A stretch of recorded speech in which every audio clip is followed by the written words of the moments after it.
Review Lego Champions avec le set de 2024, 76 920. C'est la Ford Mustang Dark Horse.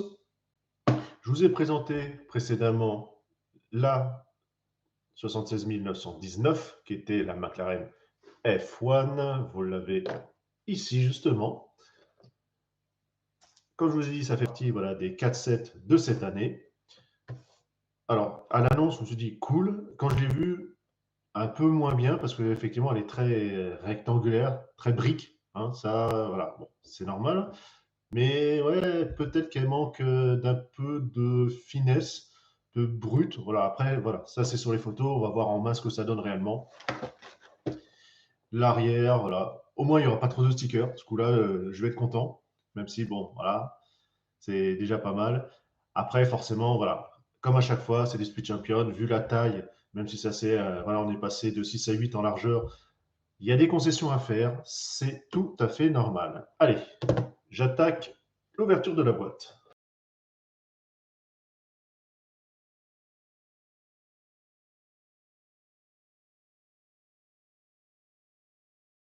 Alors, on va commencer forcément dans l'ordre. Hein, tant qu'à faire, ça peut être pas mal.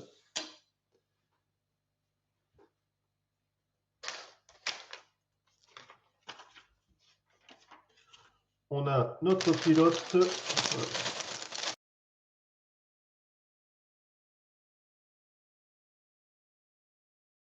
C'est vraiment effectivement assez rare d'avoir une femme dans les pilotes de voiture. Donc, c'est toujours agréable de mettre un peu de change.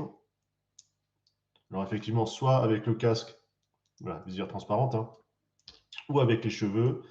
Là encore, on verra si, comme trop souvent à nouveau, tout simplement, on ne peut pas lui mettre les cheveux dans la voiture, puisque en termes de hauteur, ça va gêner.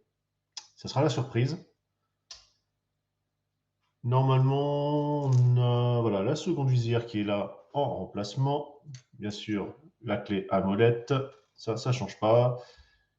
Mustang, Dark Horse, devant, derrière, non, voilà.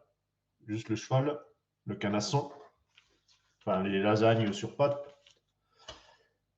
Allez, on attaque le châssis, à tout à l'heure.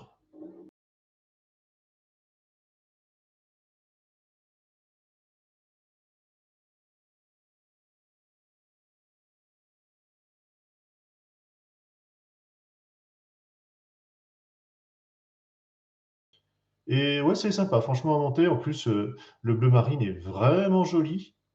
En plus, avec le rouge, là, ça ressemble, même si on va pas le voir une fois monté, mais non, ça contraste bien. Franchement, c'est très joli.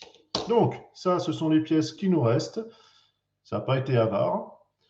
Donc, on va mettre ça de côté et on passe à la suite.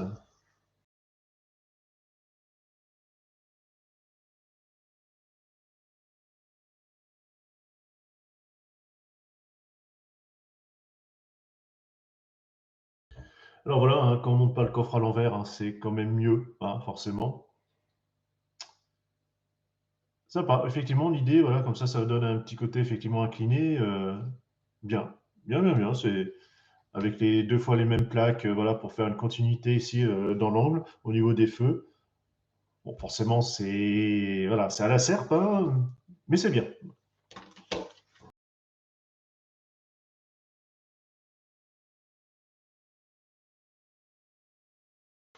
Et voilà, donc nous sommes à l'étape 56, enfin pardon 57, parce que j'ai fait directement la symétrie. On a fini le sachet 2. Alors on n'a qu'une pièce en rab. Bon, de toute façon c'est pas grave, hein. Ouais, comme j'ai dit, voilà, sur le petit aparté là, le coffre comme ça en pan incliné, enfin en double, hein, puisque et physiquement par les briques et également les blocs en eux-mêmes, effectivement, qui s'inclinent, ça casse un petit peu ce rendu brique par pain. C'est une très bonne chose. C'est ouais, ouais, franchement, elle me plaît bien. Puis c'est vrai que cette couleur-là, de toute façon, j'en reviendrai dans la conclusion, hein, pour le redire à nouveau. Mais pour l'instant, c'est du tout bon. Allez, on attaque le troisième sachet.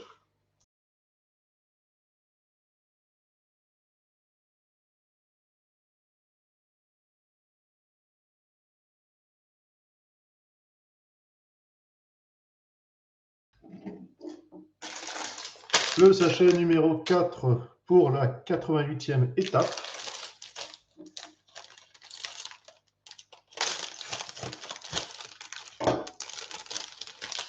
Alors ça va aller vite, il n'y a pas grand chose.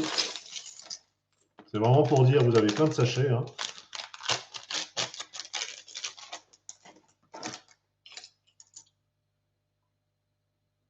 Le grand pare-brise, au moins ça change voilà, en termes de forme.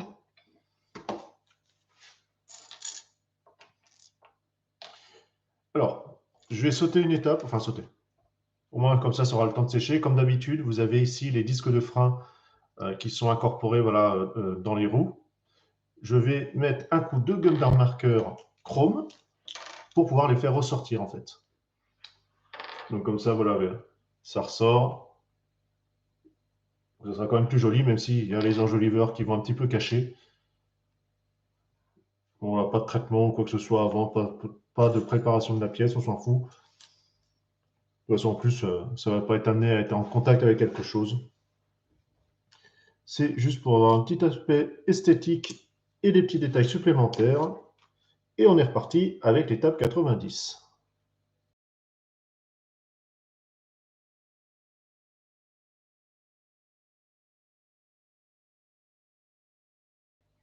Oh oui, normalement, je pense que ça devrait aller. Il y a quand même pas mal de hauteur. Eh oui, pour une fois, c'est extrêmement rare, effectivement, de pouvoir ne pas mettre le casque.